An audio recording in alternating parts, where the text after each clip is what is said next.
Seasoned entrepreneur shares. Subscribe to my weekly newsletter. What can you learn from your critics?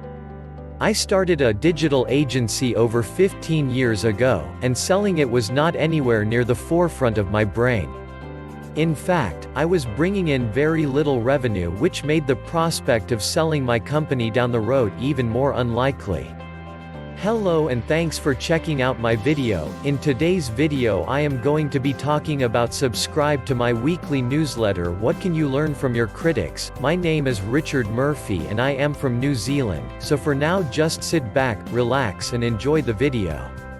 However, over a decade later, my agency suddenly had over 250 employees in multiple offices around the world. We raked in millions in revenue each month. And not only was selling my company a real reality, but brokers and larger enterprise companies were seeking me out to inquire how they could purchase it autonomously, without any legwork from me. To fast forward through the boring parts of this story, I did eventually sell my digital agency to a global company. But although we're skipping through some of the details, selling my company taught me quite a bit about the process of organizing a company for sale. Finding the right buyer, and ensuring you receive the true worth of your company, all of which I'll share with you in this article. 1. Always think of your company's resale value. Selling your company is unlikely to be on your mind as you're in the trenches, trying to grow teams, improve productivity and break even. However, you need to have your eye on the prize, and often, the ultimate goal is a high-value sale. Therefore, always think of how you can successfully sell your company even at the very beginning of its inception. This will ensure you stay the course and keep the company operations streamlined. One of the most important things you need to keep in mind if you plan on selling your company is that you need to have highly organized bookkeeping records that are clean as a whistle. Take the time to accurately track expenses and categorize them correctly. After all, no reputable buyers will purchase your business unless they can fully understand your profits and losses. The biggest mistake a new company can make is how they track expenses. It might be tempting in the hectic days of a startup, but don't let accurate, clean bookkeeping falter. If you can maintain clean accounting records, you'll automatically be positioned for a more successful sale, even many years down the road. 2. Train your employees to work well with or without you. It might be tempting to overextend yourself, particularly when it is in the early growth stage of your business, but it is imperative that you find dedicated and qualified team members as soon as possible. Reliable employees are necessary at the moment. They can execute tasks, handle problems, and alleviate some of your stress of workload overall. However, they are also important for improving resale value. Chances are, your company will most likely forge ahead without you after you sell. And even if you stay on board, you probably won't be working with your boots on the ground, and will remain in a managerial role. A buyer probably won't be replacing every employee. Therefore, you need to make sure that every employee is trained well and can fulfill their responsibilities, whether or not you're there managing them. Take the time to train employees hands-on at the beginning. Document processes, best practices, and more that each team member should follow to a T. Watch employees complete tasks, and answer any and all questions to ensure they are comfortable with their role. Then, let them fly. If you hire qualified candidates and take the time to train them well, they will be able to collaborate with team members successfully, carry out their duties, and ensure the company operates seamlessly on a daily, weekly, monthly and yearly basis.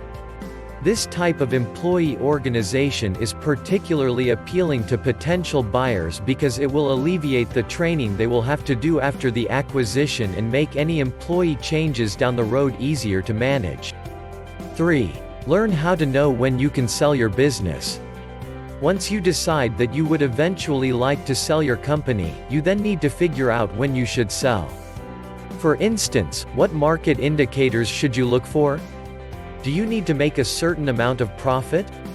Will there be specific signs pointing me in the direction of a sale, or will I be going this alone?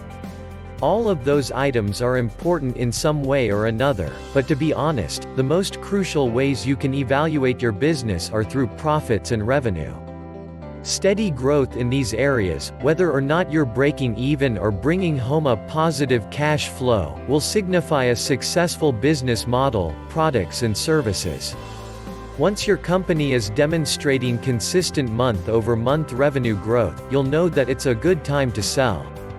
If you're looking for a more specific item to help you know when to sell, aim for $50,000 per month.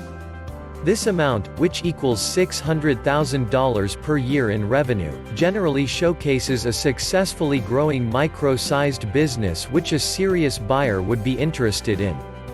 But remember, figures like that are highly relative and depend on the type of business and industry. For example, professional agencies need to make thousands of dollars each month in revenue. Meanwhile, small startups could see interest with less revenue, pending growth. 4. Learn how to negotiate effectively. The ability to negotiate well is imperative for business, but it is even more important for the tough conversations that come with selling a business. You'll need to speak with brokers, enterprise businesses, and other possible buyers, and those discussions can get complicated. For example, when I was in the process of selling my agency, many potential buyers offered a price that was way undervalued. They did this to haggle me into a lower price range. However, I knew the value of my company, and I stuck to my guns and did not take the bait. Because I logistically knew what my company was worth, I was better able to remove my emotions and negotiate firmly and effectively, bringing in a price that was worthy.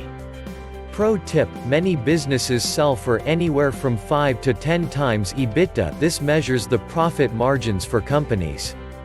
However, there are exceptions to every rule, particularly with buzzy industries and business models. An example of this would be a cloud-based CRM such as Salesforce. 5. Figure out how to say goodbye to your company. The last step of preparing your company for sale is learning what your role will be after you sign on the dotted line. Regardless of whether or not you remain at the company after the sale, your role will not be the same.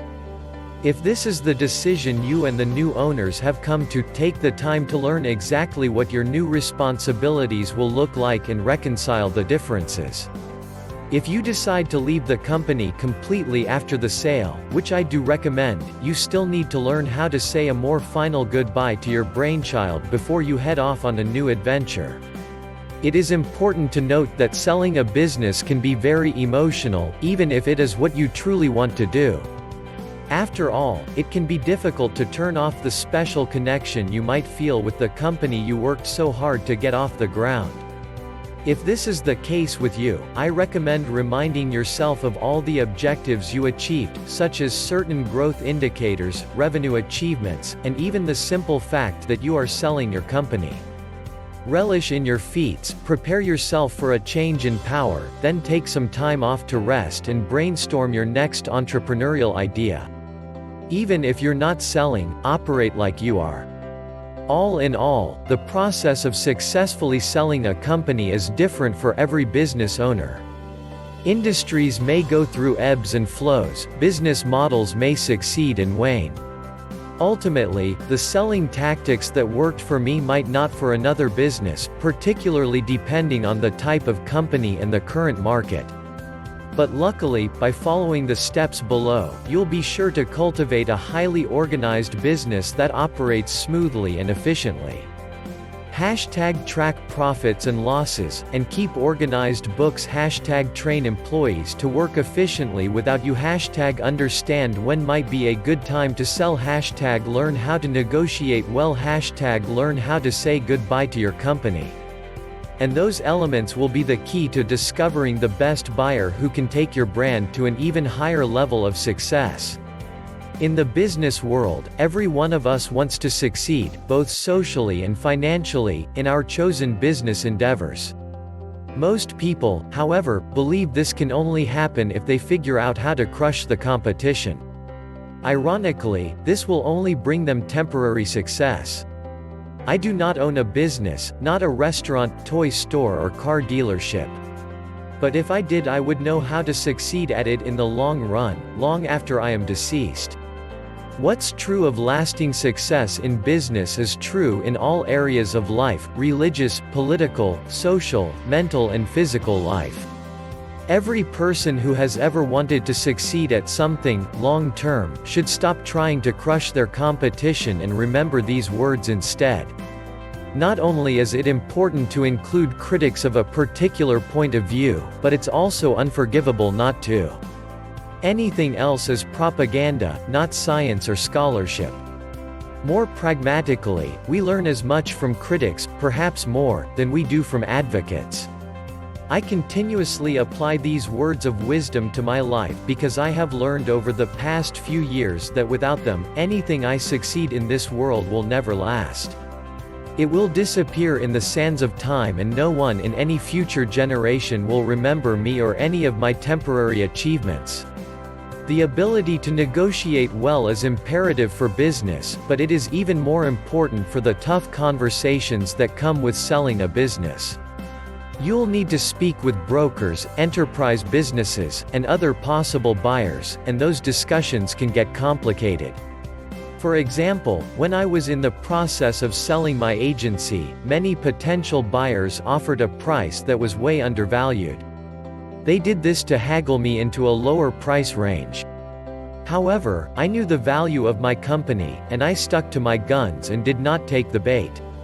Because I logistically knew what my company was worth, I was better able to remove my emotions and negotiate firmly and effectively, bringing in a price that was worthy. 5. Figure out how to say goodbye to your company.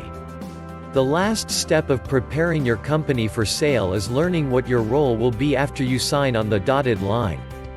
Regardless of whether or not you remain at the company after the sale, your role will not be the same.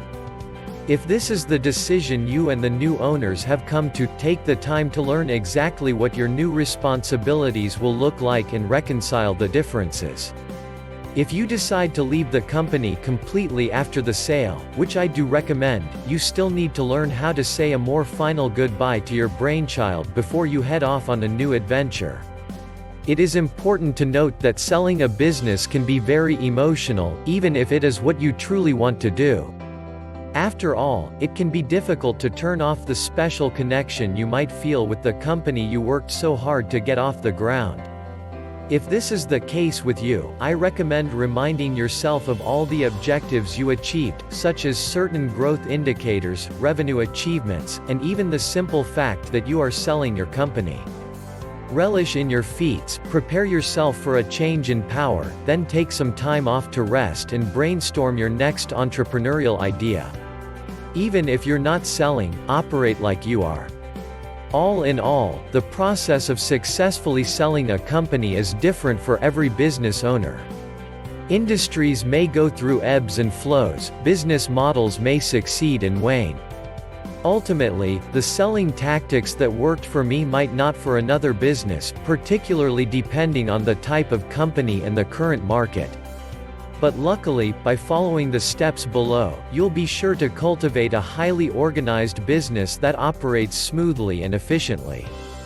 Thanks for watching my vid about subscribe to my weekly newsletter What Can You Learn From Your Critics. If you got value from watching my video, hit the subscribe button below this video. Well, that's about all from me. This is Richard Murphy from New Zealand signing off until my next video.